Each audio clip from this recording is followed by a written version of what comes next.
Assalamualaikum dan selamat datang ke Pala Bola News. Seperti biasa, Pala Bola News akan menyajikan berita bola sepak terbaik kepada hampa semua pada setiap hari. Kita mulakan dengan keputusan perlawanan Liga Juara-Juara Eropah yang berlangsung awal pagi tadi. Napoli telah mengesahkan tempat kepusingan seterusnya dengan penuh bergaya apabila mudah menewaskan Ajax 4-2. Liverpool pula kenyang membaham Rangers 7-1 di tempat lawan, tetapi masih belum cukup untuk melayakan mereka kepusingan seterusnya. Di grup B pula, Kelab Brugge seri 0-0 dengan Atletico Madrid, sekaligus membuatkan mereka marah kepusingan kalah mati buat kali pertama dalam sejarah mereka. Manakala Bayer Leverkusen terpaksa akur dengan kekuatan Porto apabila mereka tewas 3-0 di laman sendiri. Grup C, Barcelona berjaya mengikat Inter Milan 3-3 dalam perlawanan yang penuh dengan drama awal pagi tadi. Dan Bayern Munich mudah menewaskan Victoria Pleasant 4-2 sekaligus membawa mereka ke peringkat seterusnya. Grup D, Sporting CP tewas 0-2 kepada Marseille dan Tottenham Hotspur berjaya menang ke atas Frankfurt 3-2. Tumpuan kita pada awal pagi nanti pula akan terarah kepada aksi bakal-bakal juara Liga Perdana Inggeris musim ini, iaitu Arsenal, dan juara tak sudah-sudah Manchester United di UEFA Europa League, dan aksi tidak lupa juga untuk West Ham United yang akan bermain di Conference League. Liverpool mengamuk di Ibrox. Mo Salah yang masuk sebagai pemain gantian pada minit ke-68 telah melakukan rekod baru dalam sejarah Champions League, iaitu menjadikan hat-trick dalam masa 6 minit. Bolehkah Erling Haaland buat macam ni? Sudah semestinya boleh, tapi dalam IPL lah. UCL belum tentu lagi. Liverpool bermula agak perlahan pada separuh masa pertama apabila Rangers terlebih dahulu di hadapan dengan jaringan Scott Arfield pada minit ke-17, memberikan harapan palsu buat penyokong tuan rumah. Kebangkitan Liverpool bermula pada minit ke-24 dengan jaringan daripada Roberto Firmino, dan dia sekali lagi membuat jaringan pada minit ke-55. Darwin Núñez berjaya menjadikan gol pada minit ke-66, meletakkan Liverpool terus selesa di hadapan sebelum Salah masuk sebagai pemain gantian dan melakukan hat-trick terpantas dalam sejarah UCL. Gol ke-7 Liverpool pula dijadikan oleh Harvey Elliott pada minit ke-87. Kemenangan mereka pada hari ini merupakan kemenangan moral buat anak-anak buah Jurgen Klopp sebelum berdepan ujian sebenar menentang Manchester City di Anfield hujung minggu ini. Barcelona seri dengan Inter Milan. Barcelona yang hanya mampu seri dengan Inter Milan di Camp Nou membuatkan mereka terus sukar untuk merebut slot ke peringkat kalah mati Liga Juara-Juara Eropah. Robert Lewandowski sekali lagi menjadi hero apabila dia berjaya menjadikan gol penyamaan pada masa kecederaan di separuh masa kedua, memberikan sedikit harapan apabila mereka sangat hampir untuk tewas apabila Robin Gosens menjadikan gol pada minit ke-89 perlawanan. Xavi kini perlu menang baki perlawanan bagi mengelakkan mereka daripada beraksi bersama Manchester United dan juga Arsenal di Europa League.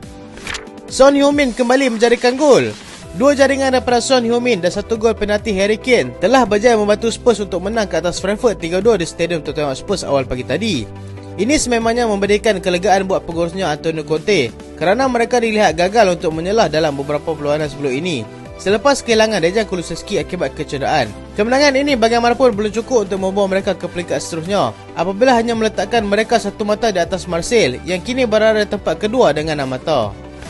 Bayern Munich langkah bergaya ke peringkat kalah mati.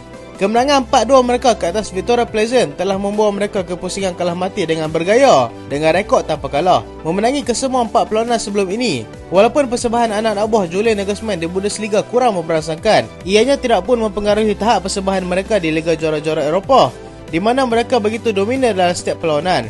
Mereka menyertai 4 kelab lain yang sudah pun mengesahkan slot kepusingan kalah mati, iaitu Kelab Brugge, Manchester City, Napoli dan juga Real Madrid.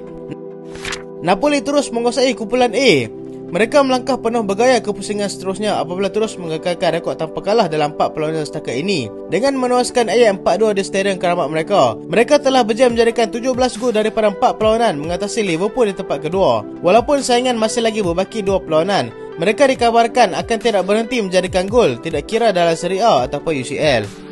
Saya belum pasti dengan tahap kecergasannya, kata Pep Guardiola. Pengurus Manchester City itu berkata yang dia belum pasti setakat mana tahap kecergasan penyerangnya itu sebelum pertembungan dengan Liverpool di Anfield Ahad nanti. Erling Haaland tidak diturunkan ketika mereka seri dengan Copenhagen semalam, tetapi berjaya menghabiskan 90 minit permainan ketika turun menentang Southampton. Pep berkata lagi, ini mungkin akibat daripada jadual perlawanan yang terlalu rapat, menyebabkan pemain-pemainnya mudah terdedah dengan kecederaan ataupun terlalu penat. Arsenal tanpa Gabriel Jesus.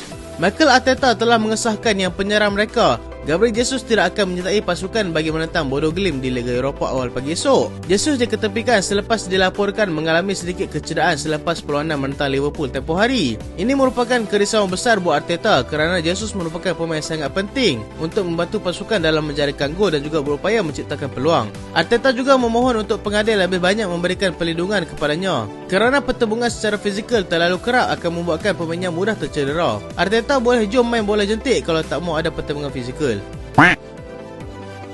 Reece James berharap yang kecederaan tidak terlalu serius. Dia yang mendapat kecederaan ketika Chelsea menentang AC Milan semalam sangat berharap yang kecederaannya ini tidak begitulah serius kerana dia mahu beraksi di Qatar November nanti. Mereka masih memerlukan masa sehingga 48 jam bagi mendapatkan kepastian tahap kecederaan yang dialami pemain bertahan itu. Chelsea telah memasuki fasa paling sibuk apabila terpaksa bermain 3 perlawanan dalam masa 6 hari, bermula dengan bertemu Aston Villa, Brentford dan kemudian Manchester United.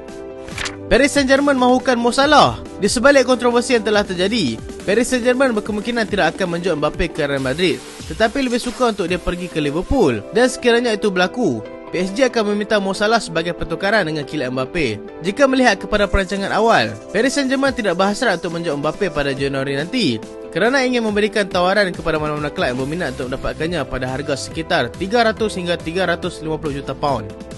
Serge Milinkovic-Savic bukan untuk dijual. Satu kenyataan yang telah dikeluarkan sendiri oleh pemilik pasukan Lazio, di mana pemain tengah itu bukanlah untuk dijual. Reaksi yang sama turut diberikan oleh bekas pengurusnya yang terlalu mengisap rokok, Maurizio Sarri. Selepas terdengar begitu banyak kabar angin mengenai penghijrahan pemain itu dan menyifatkan mereka ini terlalu bising. Nathan Ake juga bukan untuk dijual. Manchester City melaporkan yang mereka ada menerima beberapa tawaran untuk membawa keluar Nathan Ake pada Januari nanti, tetapi menegaskan pemain pertahanan itu bukan untuk dijual. Dia yang begitu hampir untuk menyertai semula kelab lamanya sebelum ini dihalang oleh Pep Guardiola kerana pengurusnya itu masih memerlukannya di City.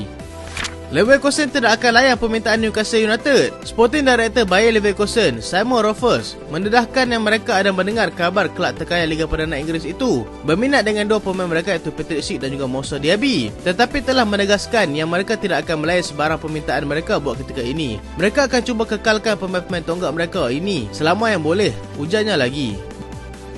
So itulah berita untuk kali ini dan terima kasih sebab tonton sampai habis. Jangan lupa like, jangan lupa share, jangan lupa subscribe. Aku Solehan. Assalamualaikum.